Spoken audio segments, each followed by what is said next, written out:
more experienced friends than me because it's been 1 year and I haven't yet visited the bakery you're talking about. So I need to go there once the lockdown is lifted. It's very close to the university, so. Okay, well, okay, I need to get out of the lab. Okay, well, with that, welcome everyone and to the IMPMC Mineral Life Seminar. My name is Neha. I'm a postdoc with Kareem, and it gives me pleasure to organize these seminars along with Elodie Mueller, who is also a postdoc in Biomin team at IMPMC, and Elodie Dupret, who is an associate prof at Sorbonne University. Both of them are in the participant list. First of all, I want to thank all of the participants because I understand it's a tricky times like right now, and I really appreciate you all taking time to join us for the seminar. With that, I would like to welcome Jeff, especially for waking up at 7 a.m. to give us this talk.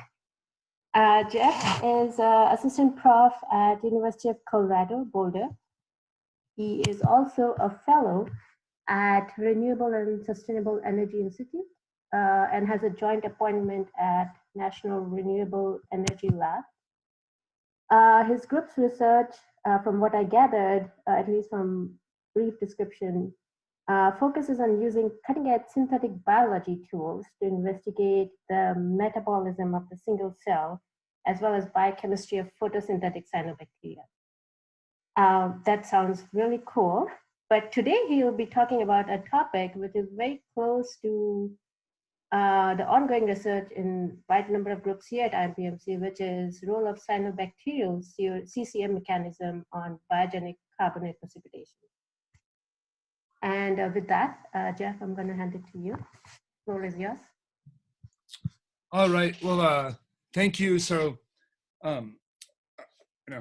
pleasure to be hosted here, and thanks for the introduction. So I would say, so my lab is very interested in kind of the architecture of microbial metabolism, and in particular in the carbon concentrating mechanism and carbon fixation. And it turns out that kind of the ancient lifestyle of the cyanobacteria and all the things that they're involved in with in Earth's geochemistry has really kind of got me involved in lots of different projects. And one of them is in these calcium carbonate precipitations.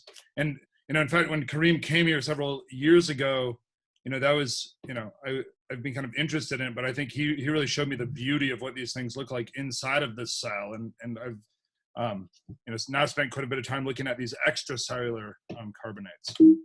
So let me see if I can jump into this slide. So I'm going to get to the carbonates at the end of the talk, but I want to kind of give you an overview of kind of the thought process in my lab and what I really have set out to try to do in terms of, kind of coming out as a plant biologist and then studying cyanobacteria for the past 15 years. And when I, finally got my own lab space, I really wanted to take a different view and really the single cell view of cyanobacteria. So I'm going to give you kind of a big picture of my big interest, and then really a little bit about what I've spent the last 5 years doing is really the hardware software tools for really like high throughput understanding of biology. And then I'll tell you about that biology in a second. So the kind of the key thought in my lab is really thinking about the structure function relationship of biochemical processes and metabolism, but really in the context of its location, and that location being in space and time, because that's critical to provide the correct environment, the right protein-protein interactions. And so really these, the structure function location is this, I think, critical concept to understand, how a photosynthetic cell can do all the processes required for life in this kind of 1 micron by 1 micron box. So this little box that I'm very interested in is this, let me note, sometimes my slides are big and the movies are delayed. So if ever you feel like my presentation's messed up and I just keep on talking, feel free to jump in and say stuff's messed up. So, okay, so this is the kind of one of the key model organisms in the lab. It's a unicellular photosynthetic cyanobacterium, Synechococcus 7002, a marine cyanobacterium. And this is really the model that we use to study growth because it has a lot of history about it, a lot of knowledge, sequenced genome, cultivation, lots of tools. And I think it's one of the most simple types of organisms, really, just to study the process of growth. And so this is we can grow it on light and carbon dioxide as its sole energy and carbon source, and liquid and plates. And importantly for my lab, we're interested in kind of the context of everything in the cell. So this is a electron micrograph of a dividing cell where you can see the internal thylakoid membranes. The cell's just about to divide by binary fission. So that's where all the photosynthetic reaction occurs on these internal membrane systems. Here's a large inorganic polyphosphate granule. So this is important for a lot of processes. And then these are these carboxysomes, which are these protein-based organelles. So all of the carbon fixation in the cell occurs in these structures. And we do a lot of kind of visual representation of cells, so by electron microscopy or various live cell imaging. And so this is kind of looking at the same view of the cell by super resolution imaging. But it turns out the photosynthetic complexes in the membrane are fluorescent. So here you can see the red are the fluorescent pigments, chlorophyll. We have the nucleoids stained in blue, and the rubisco, the key carbon fixing enzyme, fused to a GFP, where here we're showing it by immunogold localization. Here we're showing it by fluorescence, where you can see all of the carbon fixing capacity of the cells is spatially localized within these individual foci. And this has a lot of implications for kind of the overall fitness of a culture and heterogeneity of metabolism. And importantly, these organisms take light energy. They have this specialized light harvesting complex termed the phycobilizome, which transfers energy to the reaction centers, allowing them to split water, produce molecular oxygen, and then eventually fix carbon dioxide into the sugars. And as I'll tell you about, this process of the carbon fixation occurs within these specialized structures. And overall, cyanobacteria, as many of you know, are important global primary producers, in the oceans, lakes, terrestrial environments, and the carbon fixed by them accounts for about 30% of the carbon fixed each year. So the cyanobacterial physiology is very important and globally relevant. And over the past few billion years, they've also greatly influenced global geochemical cycles, as we'll talk about. Okay, so just kind of a brief overview. I'm not going to talk about all of these things, but in general, the lab is really interested in kind of where are all the processes occurring and why are they where they are, and is this important for the function?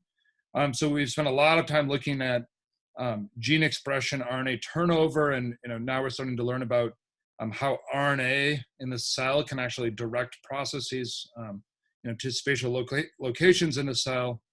We do a lot of work on kind of the organization and the dynamics of the photosynthetic membranes.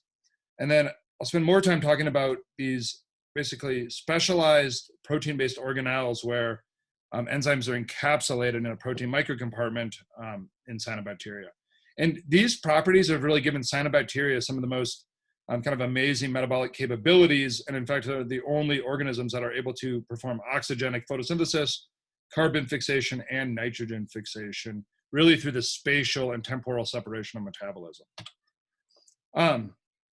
Okay, so this carboxysome, which I'll spend a fair amount of time talking about, is this protein-based organelle that resembles an icosahedral virus particle. And so if we look at the chlorophyll to outline the cells on the left, and we fuse the rubisco, this carbon fixing enzyme I'll tell you about more. If we were to look at that, this was really defined by a shell architecture. And it turns out that this special shell, it's a protein-based shell that allows passage of metabolites into the interior. These shells are related to a whole class of protein-based organelles found in bacteria. Kind of the most well-studied would be the carboxysome. I'll tell you a little bit about these shell proteins, but really the key is that these are really allow you to control the flux of gases across the interior through this specialized pore in these kind of a self-assembling icosahedral particles. Okay, so, kind of just going back to this, in this case, this cell on the left is just about to divide. It has 4 of these particles. Each one of these has about 2,000 Rubisco molecules. If this cell were to divide, the cell on top would have, a quarter of the total Rubisco and would grow slower than this other daughter cell. So this essential carbon-fixing enzyme is not evenly partitioned between daughter cells. There are mechanisms by which cells try to do this, but in this case, the heterogeneity of just due to partitioning of these could really have influences on growth. So we're really kind of interested in how that's manifested in a population. And so the key concept that we're really looking at is this single cell resolution is essential because the ensemble can mask a lot of important features. So let's just say you're trying to produce a purple pigment or any sort of trait, and you look at kind of your theoretical max and min. If you have every cell producing at 100% versus your blank control, you could use an ensemble measurement to distinguish between these cultures. If they were perfectly homogeneous, you wouldn't actually have to measure the individuals because the average kind of represents the population. But the reality really is in almost any microbial population, you can get cases where half the cells might be producing at 100%, the other at 0, versus the entire population might be producing at 50%, the max, for example. But the average of these populations would actually be identical. But it turns out if you were to wanting to get to this population on the left, your strategy might be very different based on what these averages are. And so we think it's really critical to be able to look at every cell in the population to see what it's doing, and we can actually use this as a tool. And it turns out in cyanobacteria, this can be almost inherently generating this heterogeneity because light is effectively a 2-dimensional nutrient. And so if you have a thick culture, over time, as the culture gets denser, they will shade themselves as a function of their own density. And so in a batch culture, you really can never achieve steady state because of this continuous attenuation of light as they grow. And this can generate heterogeneity in a bulk culture. And if you're really interested in kind of, keeping track of energy and carbon, not knowing how much substrate the cell gets in terms of energy can really limit your understanding of, its ability to use that energy for performing work. So to get over that, we really wanted to shrink this volume down to the size of a single cell thickness, and we can overcome this shading and heterogeneity. So with the next few minutes, I'm going to tell you about kind of the hardware that I really wanted to develop when I started my lab to get this to work. And I would say kind of the first thing, and I won't talk too much about this, is having really robust, high resolution, electron microscopy, super resolution images. This really gives us the best view of the cell. If you look on this left, this is a electron tomogram showing virtual nanometer sections through a cell. So this is really how we like to view the cell, and it can teach us a lot of things. So actually, we can see these polyphosphate bodies, are these large granules here. The carboxysomes that I'm telling you about, which often are represented as perfect icosahedral structures. Here you can see a very large one here, overlapping with a few other ones. I can play this movie again, and you can see that they're often sitting at these specialized corners of the membrane. There's a lot of organization of where these structures are. So this is kind of the visual, but this is takes a long time to produce one of these images, and it's a kind of a static picture here. And so we wanted to be able to do a lot of this in live cell imaging. And this required kind of a little development of technology, because most of the kind of tissue culture facilities used for mammalian imaging are not really sufficient for doing live cell cyanobacterial imaging, because they use CO2 and light as their energy and carbon sources. And if you're imaging with light, you're having to kind of keep track that you're using light to image them, but it's also their growth light, and this can be very toxic, for example. So the key is that when I started my lab, I built this specialized microscope where we grow our cells either in a microfluidic device or on in between an agar pad that contains nutrients and a cover slip, restricting cells to a two-dimensional layer. We can then provide light, which is then spatially and spectrally controlled from above. So not just a white light, but we can actually control our RGB and make white light. And it turns out cyanobacteria can sense the red to blue to green ratio and also the intensity. And this is very important for the cell's physiology to be able to control the light. The environmental chamber, we can control the atmosphere. So the carbon dioxide concentration, oxygen, nitrogen concentration.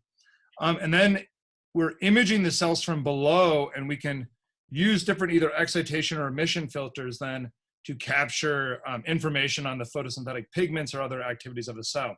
Importantly, we're using light to grow the cells as their sole energy source. And then we're filming them, and kind of getting the hardware and synchronizing this process was really key to be able to get long-term steady state growth conditions going over, now upwards of over 11 days where we can film cells. And the cool thing about this system is that if we have, adequate CO2 and nutrients, light can be our only limiting nutrient, such that we can titrate growth rate only by manipulating the photon flux that we're providing to the cell. And this allows us, a lot of tunability of growth rate independent of any other condition, basically allowing a kind of a light limited chemostat condition, which is really only possible in a two-dimensional layer. Okay, so can I get a heads up? You can see the start of this video. This is where I often, so here what you should be seeing are 3 cells sitting on a black plane. Is this what we're seeing here, hopefully? Yeah, that's right. Okay, so this is now just taking a view of zooming in on 3 cells that we've taken from a asynchronous liquid culture, spotted them onto an agar pad, and now we're filming them, and we're synchronizing them by turning on the light. And I think this is just to show really that once we actually do all this growth in the microscope, it's extremely reproducible, not only in terms of the growth rate, but also even the colony morphologies. So here, we're filming the photosynthetic membranes as the channel that we're looking at, so chlorophyll here. And here, these are 3 microcolonies that have 16 cells, so this is after 4 doublings here. And these are 3 independent microcolonies from different cells. And if you were to zoom out, almost every colony actually even grows to this identical colony morphology. I'll just play this one more time, because many people think that this is kind of a copy of 3 different movies. But it actually just turns out that really this is driven by, almost purely mechanical properties here. When you turn the light on, the cells expand, they fold themselves in this particular position. We know a lot about it, and I'll tell you a little bit about it now. So once we can capture these really good films, so that was over about 16 hours, and we can get lots and lots of other cells in that one image. The goal is to be able to film those cells and then extract information through cell segmentation. This is getting the computer to identify a cell. We then can do data measurements on those cells, track objects over time. The goal is to be able to store this data in a really kind of a multi-dimensional database that we can use for data mining, machine learning, things like that. But really the key is to extract high quality denoised data and then image it. I won't tell you too much about this on the right, but it turns out the key is really, you can see a cell easily. You saw those cells before. I didn't have to explain what a cell was. Getting the computer to recognize a cell is more difficult, and we're doing a lot of kind of machine learning to do this. I'll show you some of the results of this. Let's see, I might have, sorry, I skipped ahead. I might have missed one slide. Okay, so we have I don't have the citation below, but we have a toolbox called CYAN, which is basically a MATLAB-based toolbox for automated imaging. So all of this is now published. There's a link in a few slides that actually has the link to the bioRxiv paper on this. But the key is that the original kind of algorithms, generating these masks and over these movies still takes a lot of manual curation to really, there's a labor of love to look through 2,000 frames of a movie, make sure there's not a pixel connecting cells, which can give you messed up readings. But once we did that for about 20,000 cells, we were able to use that to train a bunch of deep neural networks So now we have a new program. This will be now added to the bioarchive thing, but this will actually be very useful. So this is a deep learning neural network to automatically detect cells, even in very complex bright field images on the left. We validated this as it's greater than 99% accuracy on ground truth curated human data sets. This is on a never before segmented image, where here is a bright field on the left, and then on the right is basically a yellow, this is a binary mask where yellow equals cell, purple equals background, basically a prediction of cell. And it turns out this is good enough where you can just apply this and do this in about 2 minutes, and it overcomes the need to do any sort of manual curation just based on how much data you can generate. So this, it will allow kind of real-time analysis in the movies. But at this point now, what we want to do is we can film the cells on the left, in bright field, for example. And then we can, computationally extract out all of the cell masks. Hopefully this movie played here. And at the end, you should see, that now each one of these cells has a number in it. And we can now keep track of every one of those numbers as a unique cell ID to ask questions about the length over time of cell so-and-so, or the history of each one of these cells. So this is a way to basically store all of the data for every cell in the movie. And once we have those cell masks, then we can actually easily, ask these questions, for example, of, cell length over time of that mask. We can fit this to an exponential curve, and then, find the growth rate of an individual cell, from the movie. We could look at other traits like chlorophyll fluorescence, for example, or count dots. In this case, this is looking at chromosomes, so cyanobacteria polyploid. Each one of these dots represents a chromosome. We can extract out and count dots over time, for example. We can also count carboxysomes, for example. It's really a foci counting algorithm. And so this now gives us these tools to kind of count single cell phenotypes. And then the thing that I've been most excited about lately is, a way to now represent this complex information in what's kind of termed in computer science as a binary tree.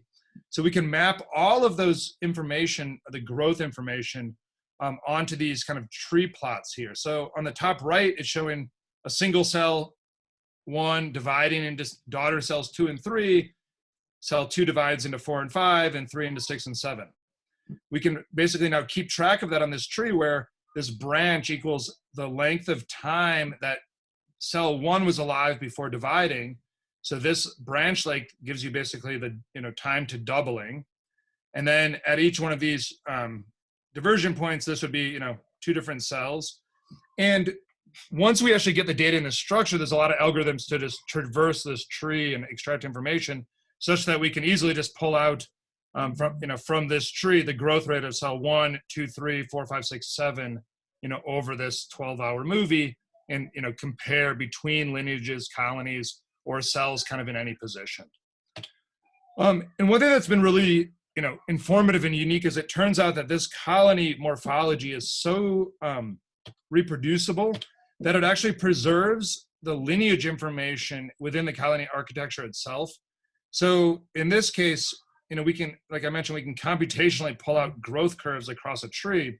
But it turns out even if we don't film the cells, because they always go into the same position, we know that cell number 16 came from 8, 4, 2, and 1, and it preserves, the old and the new pole based on their bending, which has a lot of interesting properties. And it turns out, like, using this, we actually found that the cells in the interior are actually mechanically confined, because in a 2D layer, they have to push all their neighbors out of the way to physically expand using light energy. And this leads to an attenuation of growth in interior colonies. You can start seeing it here, where cell 9 will actually start growing slower than its outside neighbors. So if you were to just average the growth of this colony, you'd be biasing it towards position. But using like the symmetry in this colony, you could compare 16 and 31, 17, 30, 18 and 28. These are these symmetric pairs, which really allow you to analyze growth in a very sophisticated way. So I spent about 2 years on kind of this high risk, high reward project to figure out now, can we film the cells? And I really wanted to capture what do these cells look like by EM. And so we basically figured out how to film the cells, plunge freeze the slides, embed them in resin, section through them to find the layer of the cells, and then turn them and face them up to get an unfaced section of through a single cell, 16 cell microcolony, where we actually know the relationship between every cell in this colony. So I'll kind of flip back and forth a little bit, but if you were to look at kind of the typical colony, these are grown on actually stiffer media, which actually can attenuate the cells in the interior, which you can actually see the cells in the interior, they should be synchronously dividing under optimal conditions. Here they're square, and you only get growth on the edge colonies, so cell 20 and 23. And so if you look back here, you can actually see that the cells in the interior are square. There's a lot of kind of interesting thing on the membranes. So these are the thylakoid membranes. There's actually a symmetry. That is due to actually kind of an epigenetic inheritance of membranes that we found here. That where actually these cells diverge after the first generation, but this asymmetric membrane structure is actually preserved for 4 generations here. And you can see a lot of kind of other interesting structures here. But I would say kind of the end kind of thing concluding this section is it turned out that understanding the mechanical forces between cells was a critical thing to actually understand how to grow cells in the microscope. Much of the artifacts and cell death that we experienced over 2 years was due to mechanical confinement leading to high light sensitivity. We've published this in Nature Microbiology recently, but this is now showing a simulation of a mathematical model that we've made to basically simulate those growth properties of these cells. And it's really, this is a ODE model of growth with also the incorporating the Newtonian mechanics of cell-cell interactions, the elastic modulus and kind of elasticity of cells, and then kind of the frictional interactions between cells and the media. And really it's this kind of pure mechanical model can reproduce this. And it turns out actually that these cells in the interior, which we know are eventually mechanically confined and get squared off, shown here, eventually we can, if we measure their photosynthetic activity, we've found that they repress their photosynthesis. So here they start off in this low fluorescent state, high photosynthetic state. But as they get confined in the interior, this kind of brightness is them dissipating energy when they can't expand in the middle of a colony, because it turns out they're still harvesting light. They cannot move. They have photosystems, but they can't physically expand because of their neighbors. And this will lead to a dissipation of this energy and a change in their metabolism. I'm going to switch directions a little bit here, but I'm going to come back to this because I think when people are thinking about microbes in their environment, and especially in mineral environments, mechanics is key. And it turns out this mechanical feedback, really probably drives a lot of this changes in metabolism, which can actually lead to mineralization, sometimes pathogenic mineralization, and these other biofilms like that are pathogenic. So I think this kind of concept of repressed growth mineralization is something to think about. Okay, so with the last 15, 20 minutes of the talk, I'm going to kind of switch now into really kind of my passion in carbon fixation. I'm going to start in deep time because I think it's really important to think about cyanobacteria in the context of Earth's history, and then what they're doing today, and really what we can kind of think about, how they're contributing to production of minerals and carbon sequestration over geological timescales. So cyanobacteria, have been around for somewhere around over 2.5 billion years ago. They're attributed to generating oxygenic photosynthesis somewhere before what's termed the Great Oxidation Event. And this is very substantial. So it turned out the ancient Archean Earth was high in CO2, low in oxygen. So it was this anaerobic Earth. Cyanobacteria came along and basically evolved oxygenic photosynthesis, allowing them to produce molecular oxygen, leading to the rise in global oxygen levels. Over time, CO2 levels have dropped, but much more slowly than really the rise in oxygen. And I won't have time to go into this other kind of whole other story, but we recently have really done a lot on kind of looking at the preserved isotopes during this time period. We'll have a paper that should be coming out very soon, but it really kind of suggests that cyanobacteria with a carbon concentrating mechanism actually dominated productivity during this kind of steady state period. And what I'm going to talk a little bit about and jump ahead a little bit, but the cyanobacteria contain a carbon concentrating mechanism. It's termed the carbon concentrating mechanism. But what we actually found is that it's much more likely this evolved in response to the great oxidation event to actually exclude molecular oxygen from interacting with Rubisco.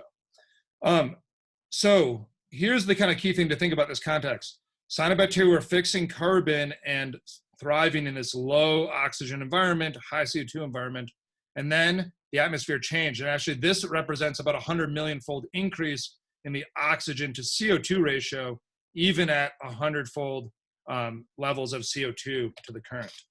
And it turns out Rubisco, the key carbon fixing enzyme, which was present in cyanobacterial ancestors, all of a sudden faced this kind of unusual selection pressure where the cells need to fix CO2 to grow, but they also need to produce oxygen for photosynthesis in the same cell, setting up this competitive situation where it turns out Rubisco can use oxygen or CO2. It's a carboxylase oxygenase. The preferential reaction is to fix carbon dioxide, and it turns out if you fix oxygen, you generate a toxic byproduct and you have to recycle this CO2. And so once oxygen was produced in the atmosphere, this set up a competitive substrate for Rubisco, and Rubisco is then evolved to either optimize growth of these different organisms. And it turns out there's a trade-off between either the maximum carboxylation rate of Rubisco or the ability for Rubisco to discriminate between these substrates, so the specificity factor. So either you can be very specific, such as the red algae, and preferentially use CO2 over oxygen, but at the expense of carboxylation rate, so the speed of carbon fixation, or as plants have done, you're at the sweet spot between specificity and carboxylation rate, and they have a lot of systems to detoxify this oxygen byproduct. Or in the case of cyanobacteria, they've maintained the fastest Rubisco at the expense of this specificity factor. So cyanobacterial Rubisco is a very good oxygenase, very sensitive to oxygen. And it turns out they can do this because they've co-evolved the CO2 concentrating mechanism, whereby they accumulate bicarbonate from the environment. That bicarbonate then is trapped, it's charged, so it can't cross the membrane. It could enter the carboxysome, where it's converted to CO2 by carbonic anhydrase, which is only inside the carboxysome shell. And then Rubisco then, which is now saturated by Rubisco, can fix basically CO2. And what we're starting to learn is that this shell is really excluding oxygen from this region, allowing Rubisco to basically be a fast carboxylase and not have to worry about its own specificity factor, because that is taken care of by this external shell, which controls oxygen permeability. And importantly, the shell is actually conserved across all known bacterial microcompartments, a whole class of them, with the carboxysome being the only anabolic reaction chamber building up things, so fixing carbon dioxide. There's a huge class of anabolic chambers breaking down substrates like alcohols, propane diol. Here's an example from Acetobacter. Really the key is that the shells are conserved, but the enzymes encapsulated are not. There's very different. But the key feature is all of them contain oxygen-sensitive enzymes. And so really this is pointing to this as an evolutionary adaptation to the rise in oxygen to allow you to do effectively anaerobic metabolism inside of an aerobic cell. Okay, I won't go very detailed into this, but it turns out, so we've been able to make a mathematical model of this system, really kind of a simplified system to look at gas flux and equilibrium between the atmosphere to the water across the cell, which requires a lot of different carbon transport systems, and then into the shell. And it turns out that really the only thing that matters is that Rubisco has a lot of CO2 around it, so the cell can grow. This requires this active carbonic anhydrase. If we knock out this carboxysome shell, we can have Rubisco, so it's freely soluble in the cell, the cells will die in air, but we can keep them alive at high CO2. So just by elevating the environment, allowing us to really understand both these systems by just controlling the atmosphere, we can generate mutants. When you look at wild type cells, if you were to label carboxysomes, you'll see that here's hundreds of Synechococcus 7942 cells. So these are a common organism people study. Each cell has about 4 or 5 of them. Each one of these dots represents 2,000 Rubisco subunits in this structure. But here you can't really tell, is this an active one, inactive one? Even with an electron microscope, you couldn't tell what came before and after, or with light, you can't tell, based on the resolution of these 200 nanometer structures. So really looking at this in a population, it's a needle in the haystack, which prevents a lot of mechanistic understanding of what's going on. So just like I mentioned earlier that we want to look at single cells, we also want to look at single organelles within the cells, because each individual one of those carboxysomes could have their own activity. One could be old, one could be young. And can we resolve this? So we developed a tool then to now control carboxysome expression and a computational framework to now look at single carboxysomes in single cells. I'm gonna jump through some of this because I wanted to show you guys some of the crystal pictures and some of the implications, and we can always jump back if there's questions. The key is that we can delete the native system, keep these cells alive in high elevated CO2. We can put the system back with an inducible operon using synthetic biology and make these strains, whereas wild type or with Rubisco labeled, they can survive in air or high CO2 with and without inducer. If we knock out the CCM, these cells cannot survive in air at all. We can keep them alive at high CO2.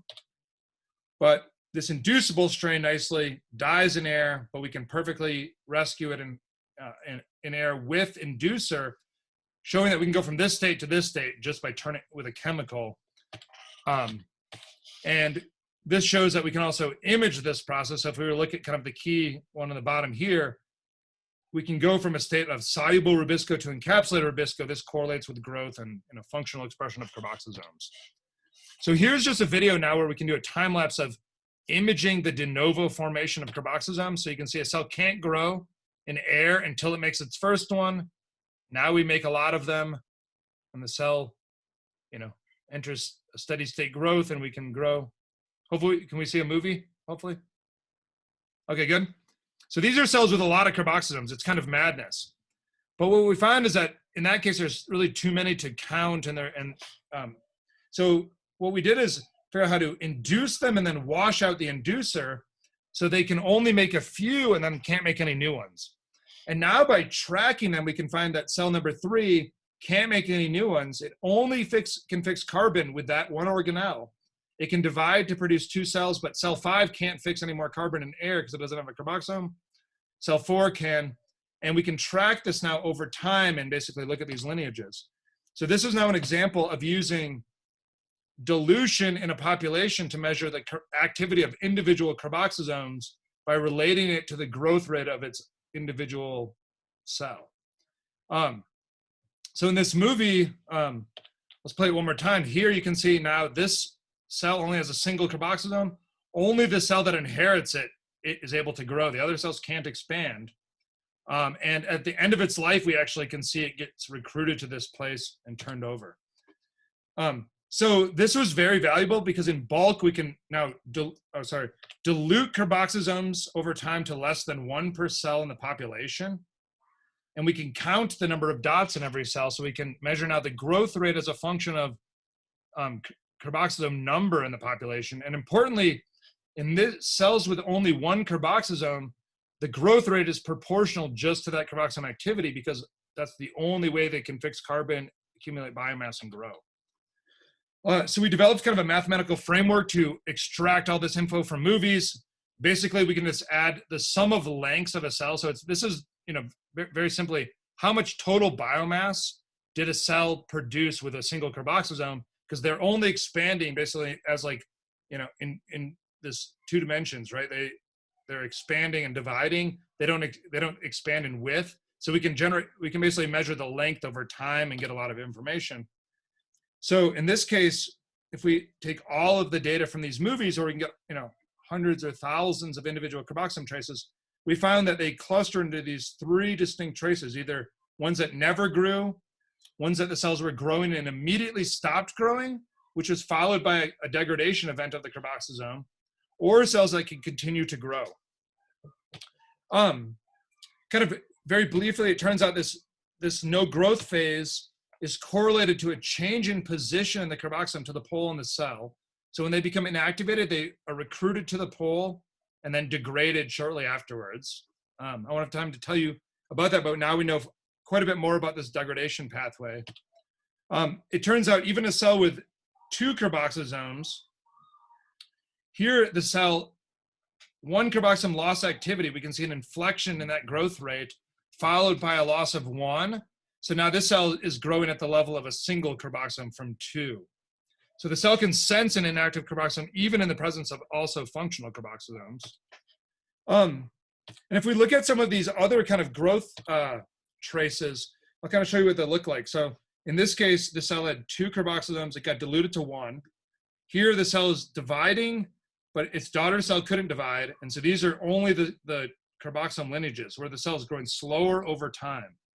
So this is following an exponential decay of activity where we could get the half-life of a carboxysome activity over the population, which is about 12 hours, which is much longer than the doubling time of the cell, which is about 3 hours, suggesting that these are contributing to growth over multiple generations. Kind of interestingly, we found another class of these ultra-productive carboxysomes where this is a case where a cell lineage with a single carboxysome is keeping constant growth rate for 7 generations with a single carboxysome. So if we follow this is now a cell with a single carboxysome generating, daughter cells, in this case over 7 generations. Now we've actually seen a single carboxysome over 17 generations, over 11 days, still remaining active, and we can generate, in that case, a lot of daughter cells, about 85 daughter cells or so. This slide is a little pixelated, unfortunately. I think I put the wrong image on here. The final thing I'm going to show before I jump to the crystals is that we really wanted to kind of prove that it's the carboxysome activity itself that's responsible for this growth. So what we did is we grew cells and diluted the carboxysomes under ambient CO2 where they're required to generate these conditions where, if you didn't inherit one, are those cells dead or are they just sitting there? What's happening to them? And then we were able to add elevated CO2 after 42 hours of generating all these classes. On the bottom, it basically shows that every one of these cell classes we could rescue by CO2, showing that they're actually not dead. They're just restricted in their ability to fix carbon based on a lack of carboxysome. But once we elevate the CO2, we can rescue their growth.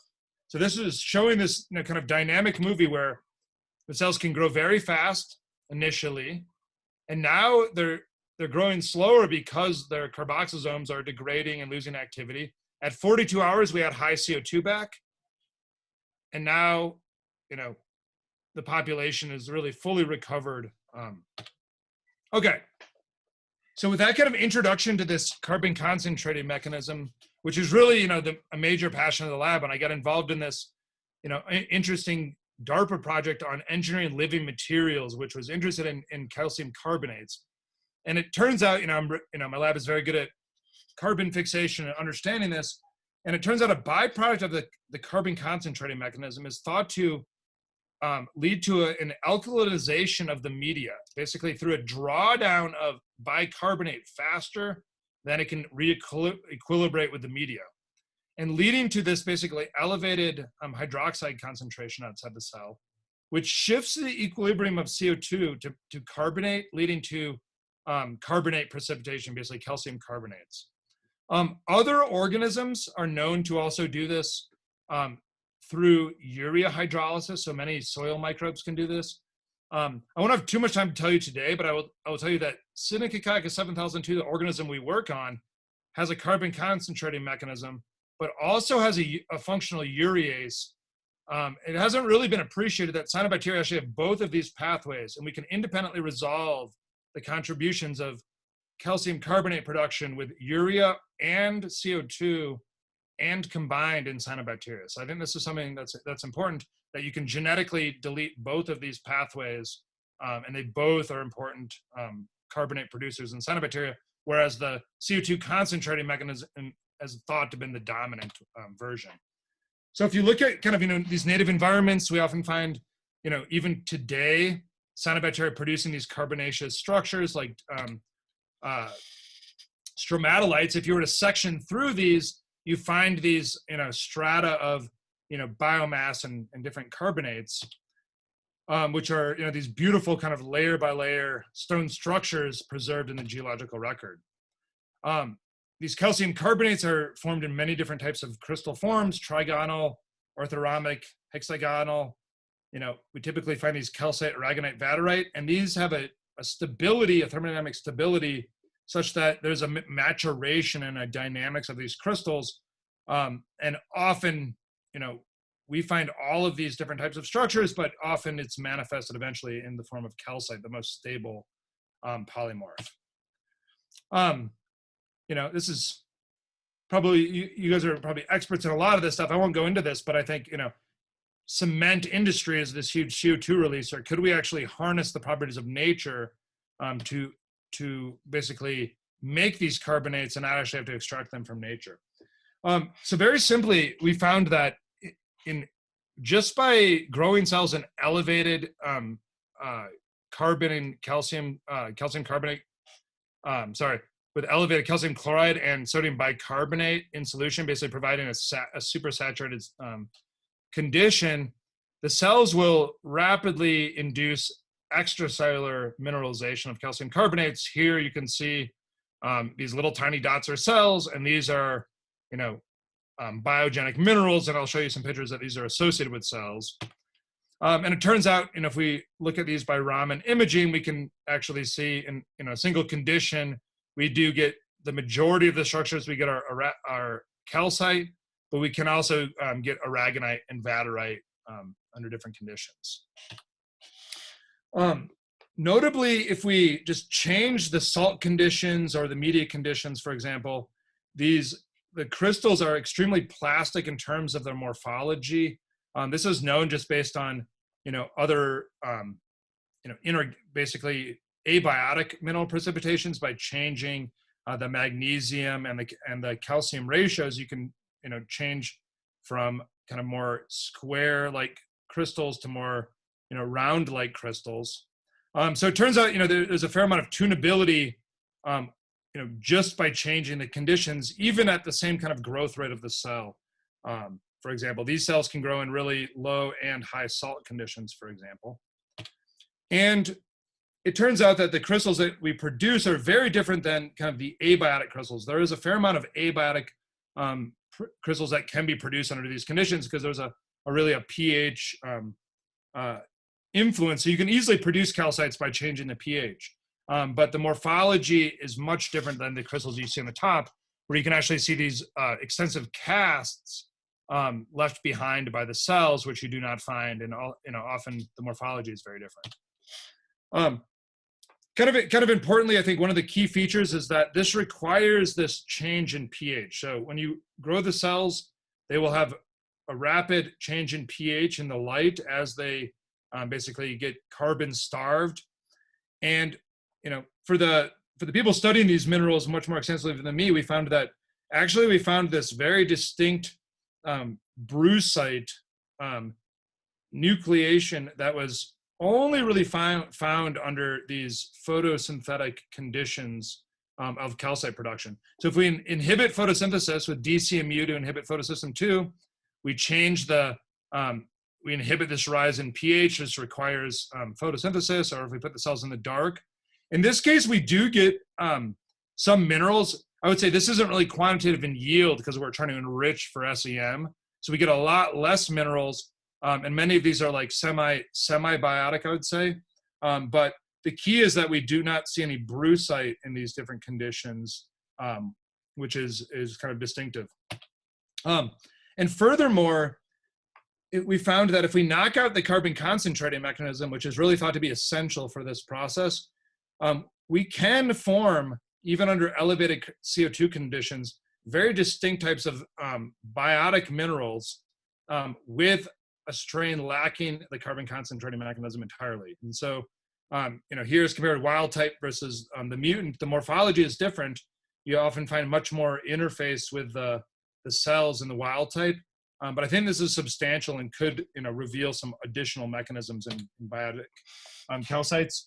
Let's see. I want to leave a few minutes for questions. I'm going to just go through kind of a quick gallery because I want to show some of these pictures. Much of these are really unpublished and will be coming out soon. But I think the diversity of these crystals are really kind of fascinating for me.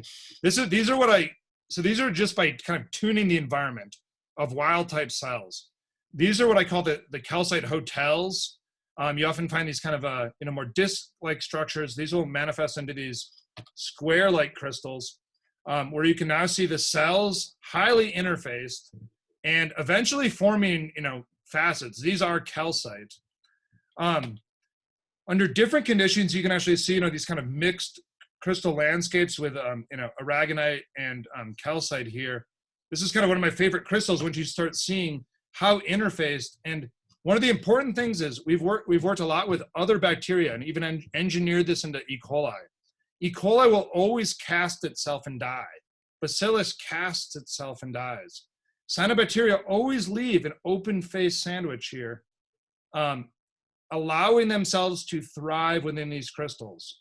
And actually, part of this DARPA project was to prove viability in these structures. And really, this is a happy place for cyanobacteria. This is a protective environment. I think this is very substantial for evolution. I'm just going to show some of these really high-res early nucleation structures, showing, for example, this aragonite fan transient polymorph, that we often see, formed very early on. We can see calcite starting to form on the surface of cells in these different conditions. Under these different nucleation conditions, we see a lot of these unusual structures with very highly interfaced cells. So I'm just kind of showing this more to, maybe spark some conversation. But really, the key is you can see very highly interfaced cells with even, these fibrous types of carbonates. But what you'll notice is that they're not trapped. These are actually seem like they might even be able to, actually demineralize these and actually, through acidification, for example, mineralize and demineralize, for example. I'm going to highlight this crystal because I think this is one of the most interesting and kind of, I think, substantial ones where if we look at this, this is a pure calcite matrix. Each one of these little divots is a cell. This grows by layer growth, almost like a coralloid-like structure.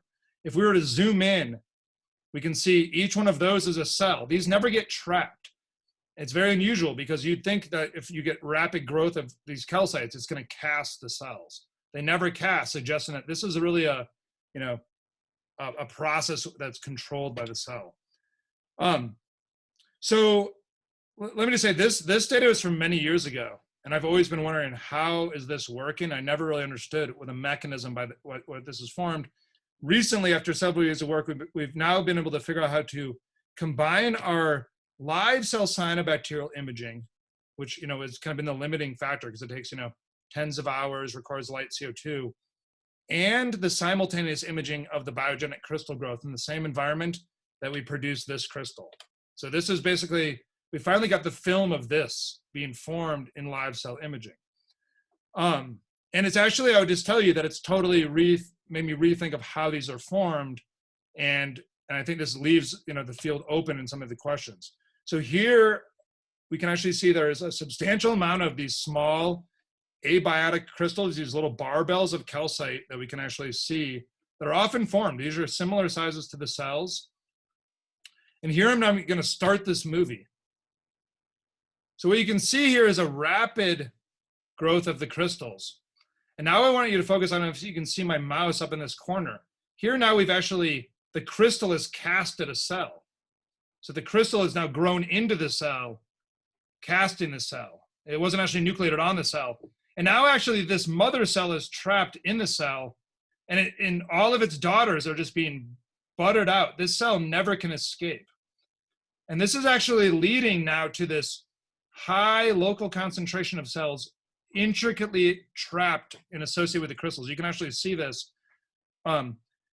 And this is kind of now just capturing, I would say the phase 1 of the nucleation site. Once we form these structures, those structures then actually will lead to then this kind of more long-term growth, where first you form this rigid interaction between cell crystal. The cells are casted. As they're trying to escape and grow out of this crystal, you actually get leading edge growth of crystal behind them, recasting them. And so that is like a maturation process. And so I think it's this changed our idea on, you know, where it's nucleated. So with the last minute, I think I'm probably over time. These cells also just grow in sand, it turns out. So we can just, instead of growing them on a petri dish, this is just growing them on media with sand over time with this calcified media here. This is them growing on just Ottawa sand, pure like a quartz sand. These are cells that will just grow and form a biofilm on sand. They will actually form calcite and bridge these sand grains together. If we remove the cells, we can look at these calcites left behind by the cells. You can actually see they're all casted by these cells, actually. And if we were to, you know, look by EDS, for example, we can show that these are actually calcite on silica matrix, you know, basically biogenic. You know, these are individual traces of these crystals. And this is just kind of a picture of now what you can do with this, where you can just now take sand, put it in any arbitrary mold, add the cells, let them induce this precipitation, demold it, and just dry these structures. And this is actually a masonry grade concrete beam here that is still living. And so you can actually break this beam here. So add living materials once, take this beam, break it, and then actually have a regenerative cycle where we've done this over about 4 or 5 generations to just grow bricks from bricks with only a single inoculum, because we've maintained them viable. So this has been a kind of an interesting joint project with a civil engineer or 3 civil engineers. This was, you know, featured and got a lot of press, which is kind of interesting. But I think this is a potential way to have, you know, displace a lot of the carbon in the cement industry. With that, I'm gonna just thank all the people that did this work. I mean, I would say a lot of this work was done by a really good student, Nick Hill, who's just about to graduate now. You know, my geology and civil engineering colleagues, DARPA for funding, and I will maybe stop share and take any questions. And thank you for your patience. Thanks, Jeff. We are open for questions. So anyone either can have a question, can put it in the chat, or you can just raise a hand and I can unmute them. And sorry, I went a little over, but I have plenty of time if you have any questions. So. Yes, I have one question. Thanks for this very nice talk. My question is about the tool that you present, Deep CYAN.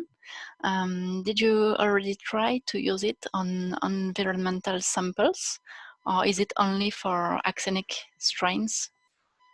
Or so on filamentous samples, you meant? Yeah, or a mix between several communities, for example, from environmental sample and not culture ones.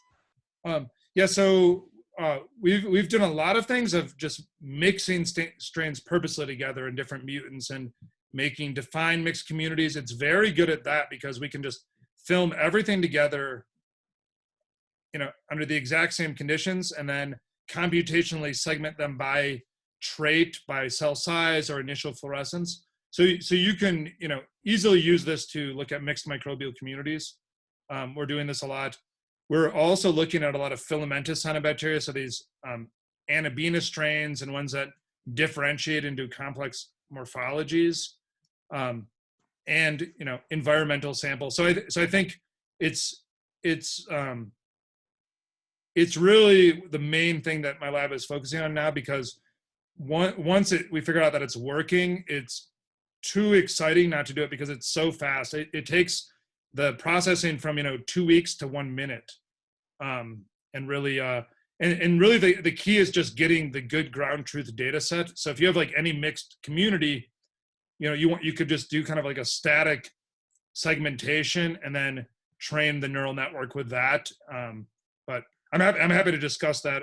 Those tools will be online, but I think the ability to now just make rapid progress using that is and it will just get better over time. The good thing is if you're really good at storing your database and storing everything, as you use the neural network to segment, you'll get actually better and better, and you can like iteratively use that to like retrain itself over time, and then reanalyze old movies and then reuse those to feed back in. So actually, like if you set up like a pipeline that can reanalyze data over time and feed it back in, like it will just get better and better and better and over time. That's the good part about it. So Karim, you have a question? Yes, thank you, Jeff. That was really fantastic. I really enjoyed. And I guess I would have like 10 questions that I note down, but I keep we'll follow up by a Zoom too. So ask your important Yes. one, but we should just go touch base anyhow. That would be nice. So I'll pick only two of them. So in the last, over the last slides about these cells that get trapped by the precipitation of carbonates and then divide. I was wondering, so I could not see that on your movie, the cell that is trapped by the carbonate, is it still, so it's dividing once? Only once, or is it dividing for a longer time? It's dividing a lot. So I don't know if you've ever seen in E. coli, and people have made what's called a mother machine. It's a microfluidic device where you can trap the mother cell, and then every cell divides and washes out. This is creating a mother machine. So the mother cell is trapped, and it's basically putting out dozens and dozens of daughter cells. So it is very metabolically active, and it is basically producing all of those cells. And it's interesting because in other cyanobacteria, people have actually found that, because there are cells that are interact with rock and might eat carbonaceous rocks, and they will often express these calcium ATPases on their surface when they're interface and actually differentiate in kind of a different cell type. So it's very possible, once you're trapped, you actually go under kind of a different differentiation because you're now interfaced with this different, completely different surface. And so that, goes to be shown, is the physiology of that mother and the daughter cell, very different, but they're very active and they're very alive. So they're producing a lot of cells, yes. And so do you think their photosynthesis activity, for example, might be even higher than the free cells, or? That could be possible. I think, we probably have that data where we could look at the growth rate difference in these lineages. We actually have that data. I haven't really totally looked. I'm really interested in that. What I've been particularly interested in is, the growth rate, but also just the fitness of these cells, and what is the selective advantage to be mineralized, because in some cases it could be lethal, because if you're in the ocean, this could make you sink to the bottom. And as the farther you sink, the darker it gets and the harder it is actually to get back up. It's exponentially harder the farther you go, because you get more energy limited. And so if you go too deep, you can never come back up. And so these are often found in these like cementing sands in the Puerto Rico, like northern Puerto Rico, Caribbean. You have this like carbonaceous rich, deep Atlantic Ocean. It upwells.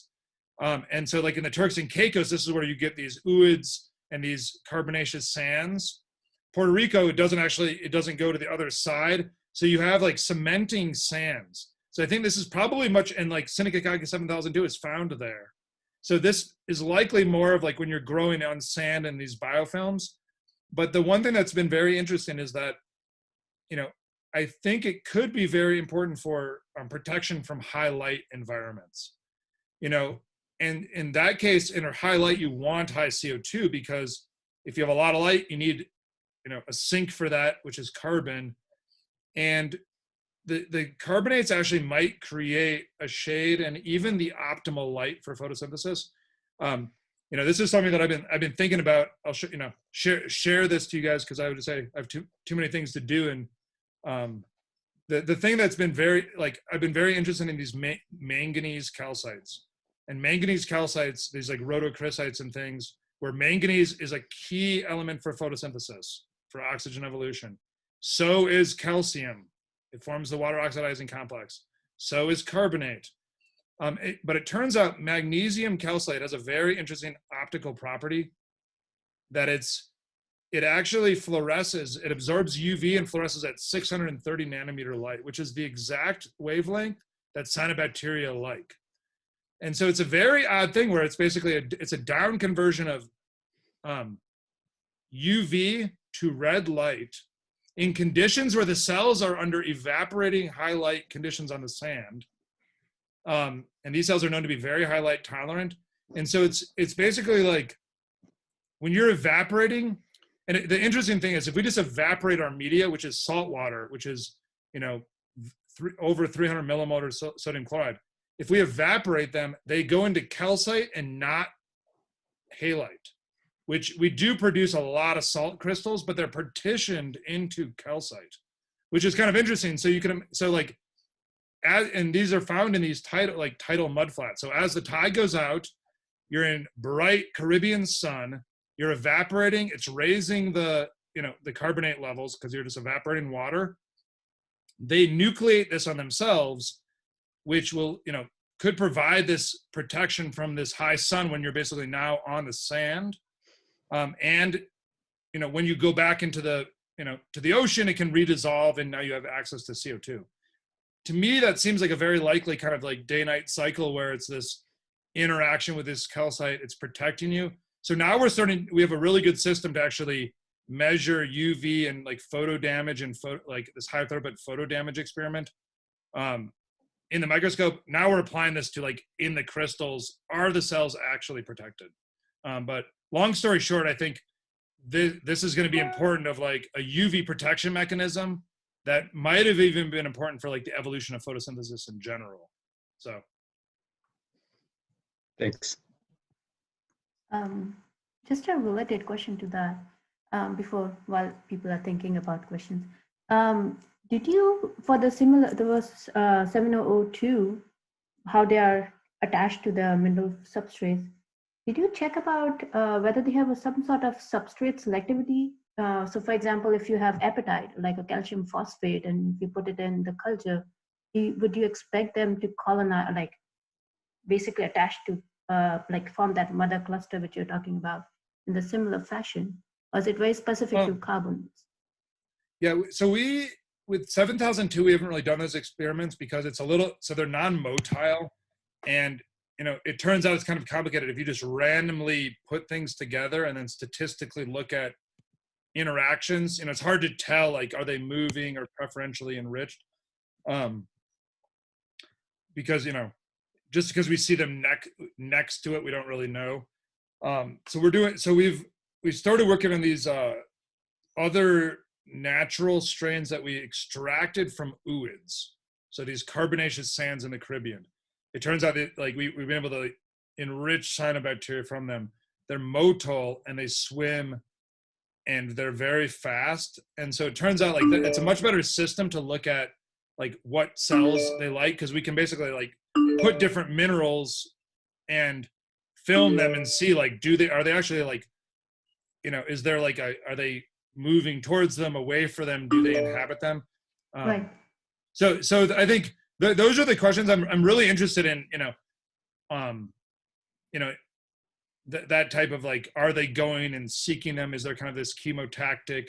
I think just having the right system, because like these cells will just expand and grow and eventually will hit it, but like setting up a system where you can actually like allow them to, choose this one versus this one and actually tell is a little bit harder. But those are like the great questions, because I think you'd imagine, like even for example, like under low manganese conditions, where manganese is essential for photosynthesis. I'm really interested in if I just have manganese calcites, and just like have like this basically where I have manganese starved media, no manganese, and then drop a manganese calcite with cyanobacteria.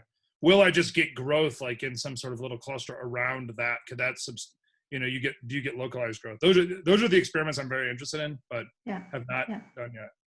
Yeah, no, that would be super cool because it also will give some insight into like whether this is some sort of like not specific to any substrate, and the cyanobacteria just likes a substrate, which is whether it is a passive or active utilization, it's just going to stick to it because it's present. So it would be something very interesting to know. I'm going to hold my other questions because I have 3 other questions. Elodie would like to have another question. Elodie Dupret, so she has a question saying, also, did you observe some specific patterns of expression and/or activity of bicarbonate uptake system, example, big A protein, according to the localization of the cells within the community?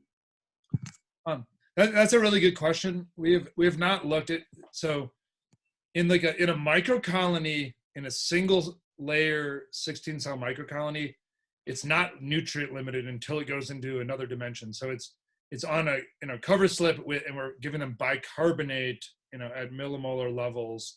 And so there's a huge mass of bicarbonate in that 2D level, so like they get mechanically confined in the middle before they get, carbon limited, for example. And we spent a lot of time, proving that. Once cells go into 3D layers, then it's likely, I would say, almost certainly they're going to be carbon limited on the inside. This is going to change the expression of the transporters and everything like that.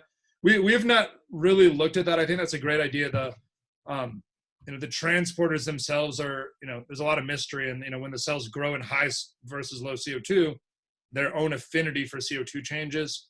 We're doing some work on the NDH systems and things like that, but I haven't really looked, but I would imagine yes, with caveats under different conditions. I could see, maybe I'll look at the next question.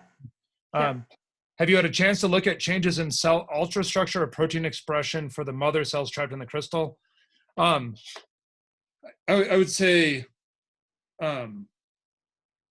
not specifically. We have a lot of tools to do this, and we might actually have the data because we have a lot of our strains have markers that we can look at protein expression.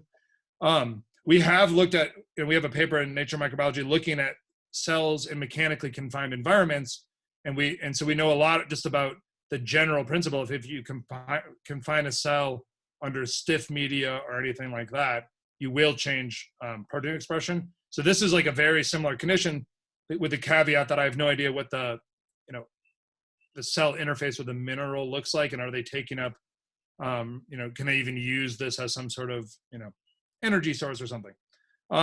So I think that's a very, very interesting idea. The thing I'm most excited about, so we've been doing a lot more cryo-electron tomography, cryo-fib milling. I didn't talk about it, but now we've been able to do like, cryo fib milling and cryotomography on the carboxysome assembly pathway, and basically trapping cells under these different conditions. So we're getting really good at that.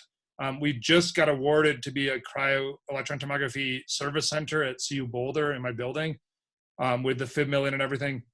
We also have, a lot like the Themis for doing a lot of elemental analysis.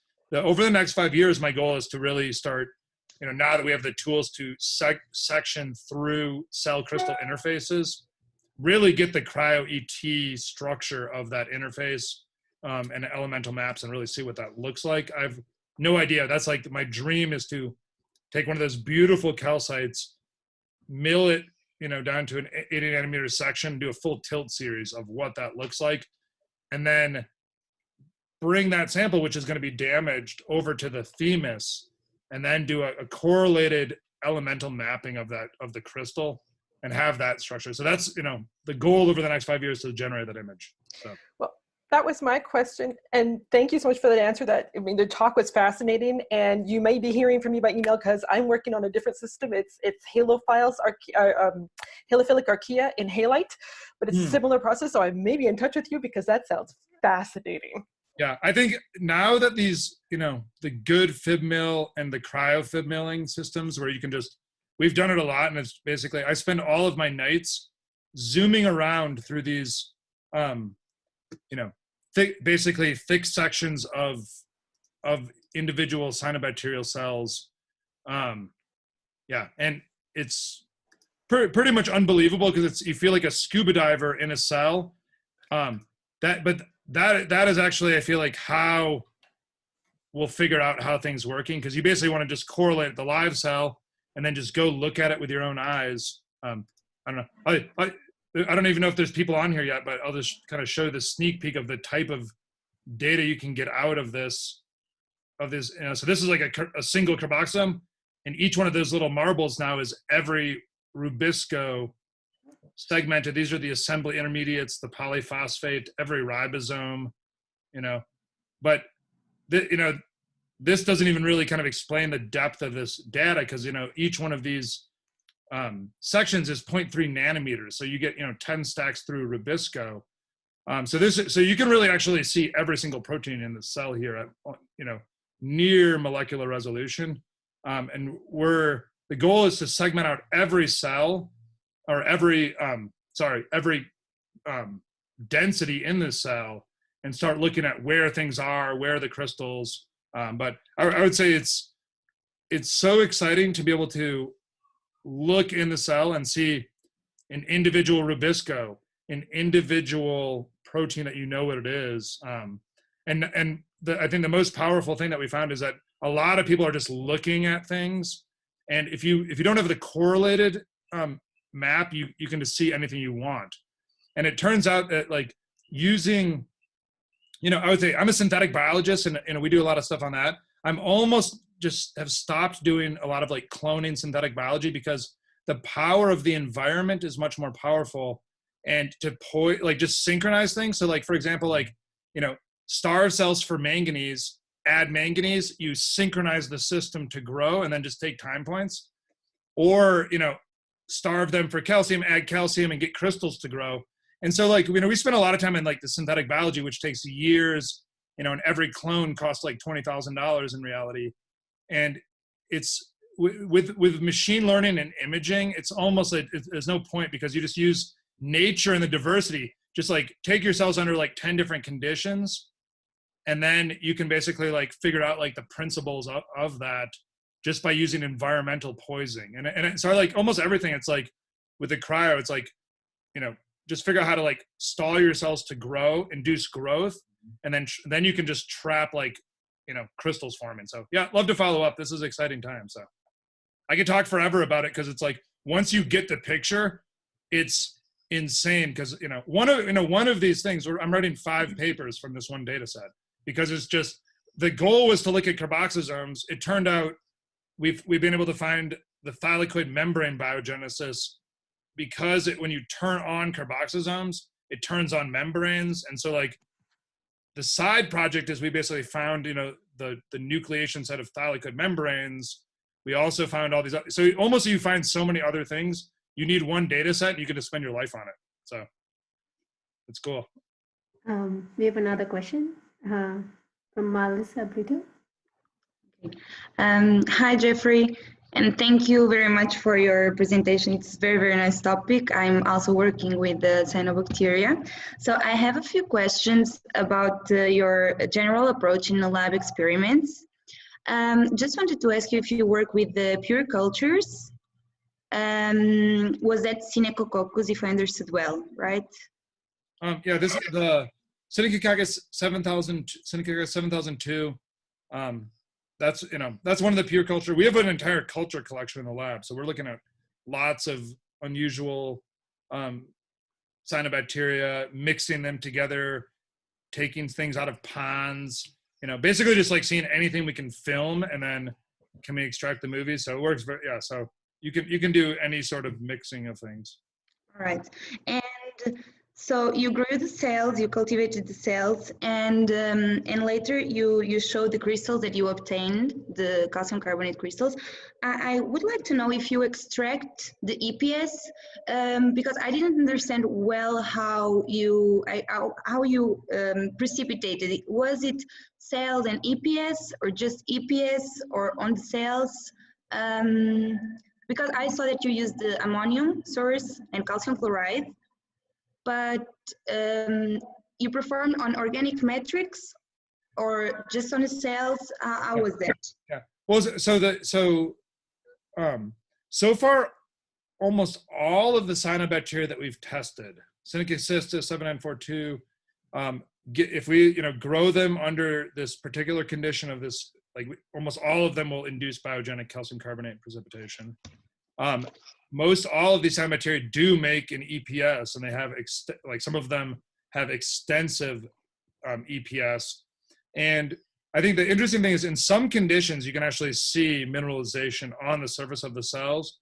In other conditions, we see this like more of like a casting of the cells. And so it's condition dependent, because if we grow cells in high or low CO2 or changing on the salt, there's a lot of a lot of differences. So I would say it can be very condition dependent. The EPS is likely very important, and a lot of like these strains that we look at have really extensive sheets, and we can see a lot of interactions, and like eventually will get like sticky. But it's not an absolute requirement, and under conditions of like low carbon conditions, like often they might not be producing that much EPS. So I think it's something interesting, but the physical interaction I think is still a little bit different. Like a lot of the high res SEM, we could see like a lot of minerals on the surface, and so I was actually very surprised by the live cell image, where it's different. But in some sense I believe the live cell imaging a lot more, because preparation of dry crystals is prone to a lot of dehydration artifacts. I don't necessarily think those are. We're very careful when we look at stuff like that, and we do critical point drying and things. But anytime you're out of native, it's going to be, so like my preferred way of even doing anything is taking the liquid and then just doing like Raman mapping to just see like by Raman in solution, what are all the crystals, because then you're like looking at the native system, and you can tell, but like with Raman, like organic material versus cells. And if I don't see the same thing by like the SEM that I saw in the Raman, then I'm very concerned about the prep, because the harvesting and this is like super salty seawater. Right. So if you don't wash your crystals right, you will 100% get crystals, and you can get calcites. If you just like dehydrate things, you'll guaranteed get them. So yeah. I think there's a lot of ways to do that, but using the Raman mapping and then is the most useful. Okay, thank you. We have a question on the chat. Jeff, can you see the chat? Is it visible for you? Or Yep. Okay. So it's a question from Cecil. Let's see. Concerning deep cyan, did you use a way to keep your cell in 2D? As some cells can actively swim, it would be difficult to track them. So, the easiest way is to restrict cells in a 2D layer by putting them in an agar pad or a microfluidic device, so they're forced to go 2D. The movement 2D is not as an issue as 3D. If you're doing like wide field imaging, if they go out of focus, that's an issue. If they're moving and your frame rate's fine, then you can track them fine, because you can create, you're basically just doing a time series, image, image, image. So each one's independent. If you can get a mask, the next mask, if the cell is swim really far away, then that means your sampling frequency is too slow. And what you want to do is make sure that, they don't go too far away. And then you can use this distance matrix to determine, was this cell likely this cell in the next image, to link them together. So it's basically a cost distance minimization algorithm based on like distances of all the cells. It's in our CYAN paper. It's a very nice thing. So in 2Ds you can just track everything by this distance. in 3D, it is more, you know, everything's more difficult in 3D and then in 4D. But I think, yeah, you can overcome it. Just try to figure out like how fast you can image your cells without killing them or damaging them. Because like sometimes if we over image our cyanobacteria, they're sensitive to light, and that can lead to, you know, damage. So you want to make sure that you're imaging them without killing them, and, you know, kind of figure out that time scale. If these are non-photosynthetic cells, you could probably image them at like every 40 milliseconds, and then that's fine. So, yep. I have a quick question. So I was looking at your the first part of the talk, which was all about like how if you grow a batch culture, and there's such a huge heterogeneity in the microbial population, and that's why single cell analysis kind of clearly show that. But knowing all that now, I don't think everyone can do single cell analysis every time when you want to see the impact of a, let's say, a single environmental factor, right? What do you think are the changes or things we should keep in mind when we're setting up a new culture in order to have a more homogeneous population and minimize any sort of those kind of heterogeneities? I don't think we can eliminate them at all, yeah, a batch system, but what are the few things we can keep in mind? Yeah. One thing we've been doing a lot with that doesn't, I mean, it's still kind of single cell, but doesn't require any of the time series imaging, which is much more complex, is because 7002 is so reproducible in, you know, with so much red light in 16 hours, it will always produce from a single cell that 16 cell colony. And so I can have everyone in my lab just study 7002, and I can look at everyone's data, and I can tell if it's messed up, because if it's not producing that shape of colony, I can actually tell, like, if it's asymmetric, you can tell, like, oh, a cell must have died in the 3rd generation to produce that colony. And if they show a video and they never reach it, you can tell it's because when people are making their slides, if the agar is too stiff, that represses it. And so if you have stiff agar, it represses that growth. So I can immediately tell what they should look like. And then you also know, you know, like, based on the position, all this info. So we can do a lot of information where I just have people take cells from a pre-culture and then just spot them on slides under, you know, 50 different conditions. And then just don't even grow them in the microscope. Just put those slides in our chamber, grow them up for 12 hours, and then just go take an image of all of them. And it's now you can like directly compare like your pre-culture, you know what they should have on your control, that they should have grown to a 16 cell colony. The morphology of the colony, everything is important. And you can basically take all of that data, and you can, that is sufficient to build like a machine learning database to now like say, here's a batch culture, the cells look weird. What nutrient are they starved for, right? Because now you can like train it on individual starvations, for example. So those types of experiments I think are very valuable, of like just like screening conditions and making these like factorial analysis. But then in batch culture, I think you know, just like basically thinking about going as, you know, eventually a lot of times you need a lot of biomass, and you're not going to go, you need to do batch cultures and things. It's been interesting, like, to find phenotypes in single cell and then figure out how to get a lot of it in bulk.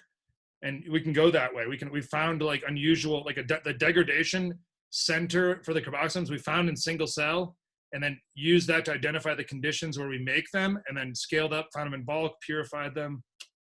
And that was like a single cell needle in the haystack to enriching from like 1 in a million cells to 1 in 100 cells to a bulk purification. So I think those, but also like the power of the turbidostat, I think is like really important, of growing cells under a continuous dilution, where there's still some challenges, but if you grow cells under a continuous dilution, then the light levels are the same. And I think focusing more towards like, you know, steady state, and like thinking back to, you know, Minode, you know, who's probably, you know, has some little plaques on the wall not too far from you guys, and basically thinking like the principles to understand growth requires this steady state condition, which is never really achieved in batch cultures of cyanobacteria.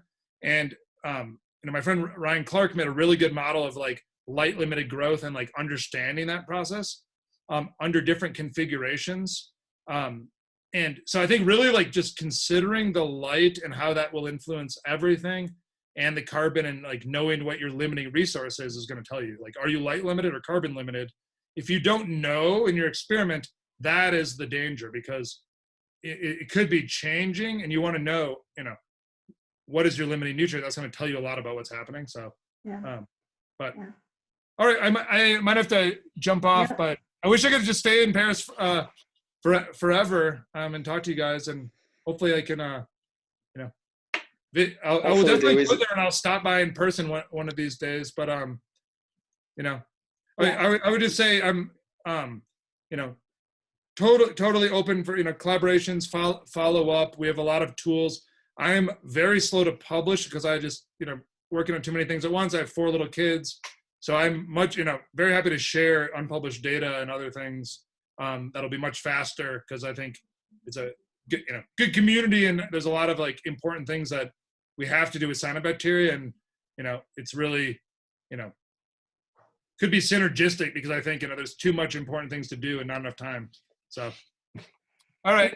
Well, thank you so much, Jeff, for a fantastic talk, and really, really great talk. So, all right, I think when you feel in touch, I guess.